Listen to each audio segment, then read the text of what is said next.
Okay, 89, they're giving us generic rectangles. These are like little puzzles, right? So it says first find the dimensions and then write it as a sum and as a product. So let's make it bigger so we can fill this in, right? Okay. So for A, it shows that 4x times something up here, right, up on the top, is 16x squared. So that has to be 4x, right, because 4x times 4x is 16x squared. For the bottom right, it's 1, right? The only way we're going to get 1 is if we have 1 and 1, right? Okay, so now I know 4x times 1 is 4x here, and 4x times 1 is 4x here, right? So as a product, we would do this, right? We would take this one and this one, right? So as a product, it's 4x plus 1 times 4x plus 1, right? And as a sum, we would multiply them, right? We would just actually look in the squares here. We get 16x squared, right? And then I have 4x and 4x, right? So that becomes 8x, and then plus 1. So here it is as a product, and here as a sum. Okay, the next one. Let's see.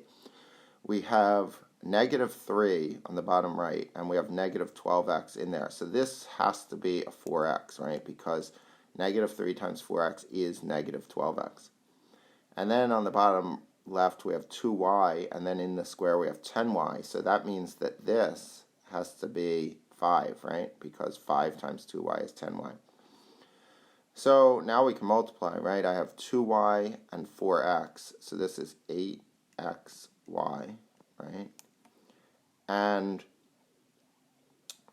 this means that, I should write these on the same side, right? That would be nicer. So this is 4x, right? Okay. And then 5 times -3 is -15, right?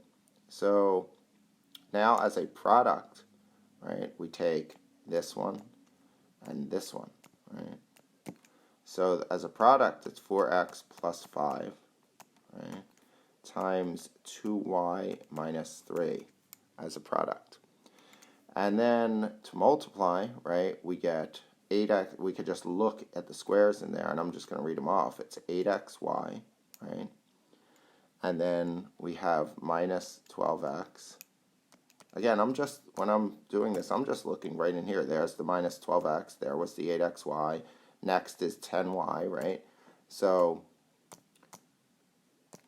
plus 10y minus 15. So this is product, and this is sum. And you could also do it by multiplying the two binomials together instead of just looking. But since we already had these rectangles, the generic rectangles, we might as well just use them for the sums.